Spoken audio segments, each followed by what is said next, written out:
Welcome to our deep dive into the fascinating world of earthquakes. You know those moments when the very ground beneath our feet decides to do a little dance? Today we'll explore what causes these natural phenomena, the different types of earthquakes, and how human activities can sometimes play a surprisingly significant role in triggering them. Buckle up because we're about to journey to the heart of our planet where these seismic stories unfold. Picture Earth not as this solid, unchanging sphere, but as a giant jigsaw puzzle with pieces that are always, very slowly, on the move. These pieces, my friends, are tectonic plates, and their constant shifting is the main act in the global earthquake drama. You see, these plates, they're adrift on the Earth's mantle, a layer of hot, partially molten rock. It's like a slow-motion, superheated waltz down there. And as these plates bump and grind against each other, incredible pressure builds up over time. Imagine pushing against a wall that's also pushing back. Eventually something's got to give, right? That giving is what we experience as an earthquake. When the pressure at the plate boundaries, those zones of interaction, exceeds the strength of the rocks, boom, they fracture. This sudden release of energy travels through the Earth as seismic waves, and these waves, my friends, are what make the ground shake, rattle, and sometimes, unfortunately, roll right out from under us.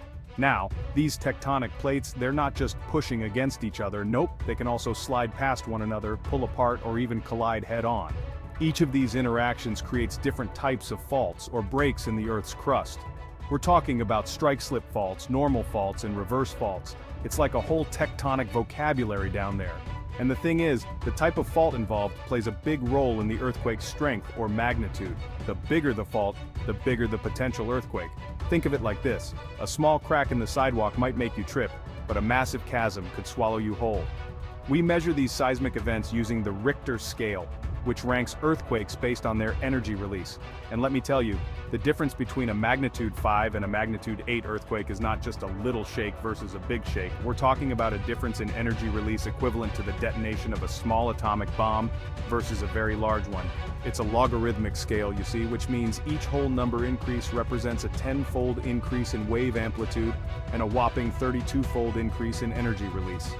Tectonic earthquakes, they're the most common type, and they're a constant reminder that our planet is a dynamic, ever-changing system.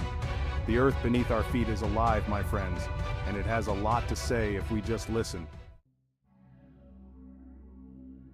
Volcanoes, those fiery mountains of the Earth, they're not just about spectacular eruptions and glowing lava flows. Oh no, they have a seismic side too, a way of making the ground tremble that's deeply connected to the molten fury brewing beneath the surface. We call these volcanic earthquakes, and while they might not always be as powerful as their tectonic cousins, they can still pack a punch and create quite a show. Imagine a giant subterranean cauldron simmering with molten rock, gases, and all sorts of geological goodies. That, my friends, is a magma chamber, and it's the beating heart of a volcano. Now, as this molten rock, known as magma, churns and bubbles beneath the surface, it pushes and shoves against the surrounding rocks. Think of it like a pressure cooker, the kind Grandma used to make the best stew. As the pressure inside the chamber builds, it stresses the surrounding rock, causing it to crack and shift. These cracks, these sudden releases of pressure, are what generate the seismic waves we feel as earthquakes. Now, volcanic earthquakes, they come in a few different flavors.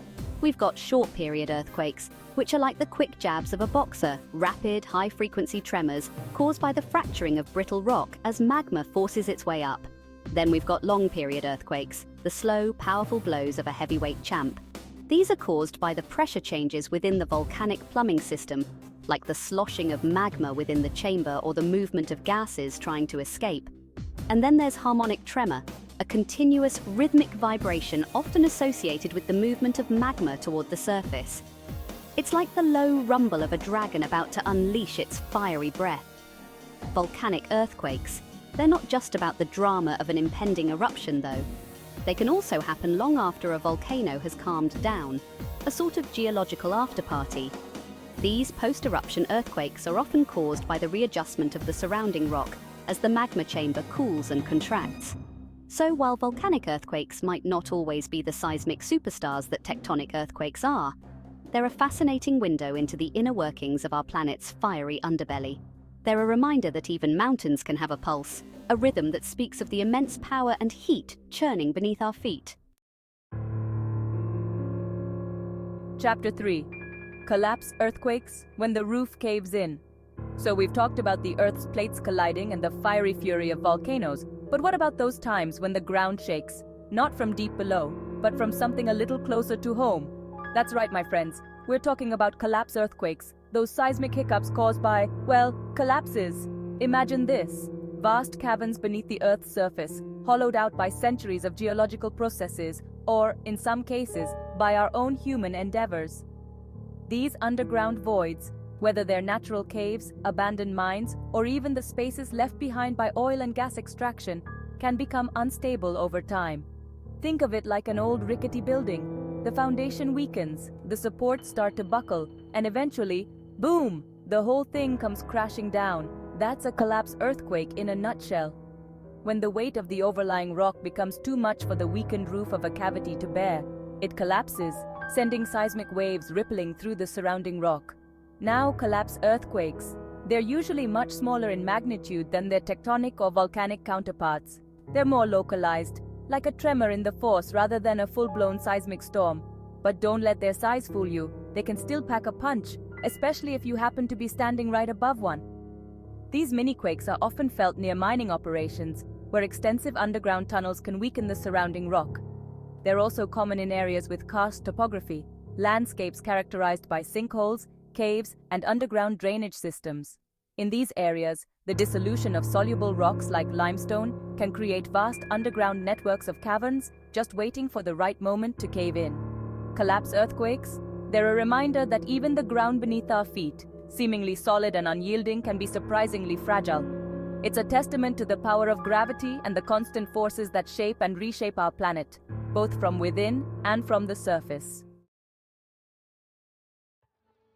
Chapter 4. Explosion Earthquakes. Humans rattle the Earth. We've explored the Earth's natural tremors, from the clash of tectonic plates to the rumbles of volcanoes and the collapses of underground cavities. But what about those times when we humans, in all our ingenuity and occasional recklessness, manage to shake things up ourselves? That's right, my friends, we're diving into the world of explosion earthquakes, those seismic events triggered by our own explosive endeavors. Now, I'm not just talking about setting off a few firecrackers here. We're talking about detonations with enough power to rival Mother Nature herself. Nuclear explosions, large-scale mining blasts, and even some industrial accidents. These events release a tremendous amount of energy in an instant, sending shockwaves radiating outward through the Earth, mimicking the seismic waves of a natural earthquake. Imagine, for a moment, the sheer force of a nuclear test, the blinding flash, the mushroom cloud reaching skyward, and beneath it all, the ground itself heaving and shuddering, as if shaken by a giant's hand. These explosions, they're like a cosmic sledgehammer hitting the Earth, sending shockwaves rippling through the planet's crust and beyond. But it's not just nuclear explosions that can get the ground shaking.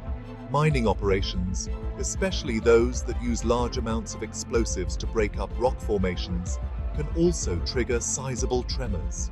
These blasts, while not as powerful as their nuclear counterparts, can still generate seismic waves that are felt for miles around, rattling windows, cracking walls, and leaving people wondering if the Earth itself is about to split open. Even accidental explosions, like those that sometimes occur in industrial settings, can release enough energy to create localized earthquakes. These events, while often unintended, serve as a stark reminder of the power we humans wield and the potential consequences of our actions, even when it comes to something as seemingly unshakable as the ground beneath our feet. Explosion earthquakes. They're a testament to our ability to harness and unleash incredible amounts of energy. But they're also a cautionary tale. They remind us that even as we strive to understand and control the forces of nature, we must always proceed with caution and respect for the delicate balance of our planet. Chapter 5. Human-induced earthquakes. Our seismic footprint. We've seen how nature throws some mean punches with earthquakes. But what about us?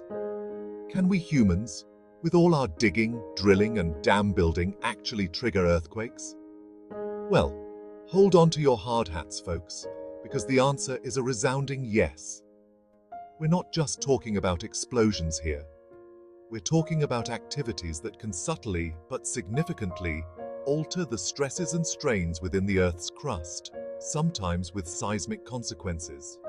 One of the prime suspects in this human-induced earthquake drama is something called induced seismicity. It's a bit of a mouthful, I know, but it basically refers to earthquakes that are triggered by human activities that alter the pressure and stress conditions in the Earth's subsurface. Think of it like this. The Earth's crust is like a giant balancing act, with forces pushing and pulling in all directions. We humans, with our industrial activities, can sometimes disrupt that balance, tipping the scales just enough to trigger an earthquake. Take fracking, for example. This controversial technique for extracting oil and natural gas involves injecting high-pressure fluids into underground rock formations to create fractures, releasing the trapped hydrocarbons. Now, while fracking itself doesn't usually cause large earthquakes, the disposal of wastewater, a byproduct of the process, can be a seismic trigger. These massive amounts of wastewater are often injected back into deep underground wells, and that injection of fluids can change the pressure in surrounding faults, potentially causing them to slip and release energy as earthquakes. And it's not just fracking. Mining activities, especially those that involve removing large amounts of material from underground, can also create voids that make the surrounding rock unstable, increasing the risk of seismic slip-ups. Even the construction of large dams can trigger earthquakes. The weight of the water impounded behind a dam can put significant stress on the underlying rock, and the seeping of water into existing faults can lubricate them, making them more prone to slip. And let's not forget about geothermal energy production, which involves tapping into the Earth's heat to generate electricity. This process often involves injecting water into hot rocks deep underground, and that injection, while generally safe, can also induce seismic activity. Now, it's important to note that most human-induced earthquakes are relatively small, often too small to be felt at the surface. However, there have been cases where these induced quakes have reached magnitudes large enough to cause damage, serving as a stark reminder that our actions can have unintended consequences, even when it comes to the seemingly solid ground beneath our feet. Chapter 6. Respect the Quake. So, there you have it. A glimpse into the fascinating and sometimes unsettling world of earthquakes.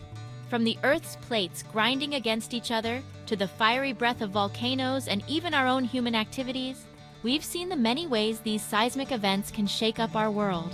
By understanding the causes and types of earthquakes, we can better prepare for these natural events. We can design buildings that can withstand the shaking, develop early warning systems that give us precious seconds to take cover, and make informed decisions about where and how we live. Stay informed, stay safe, and thank you for watching.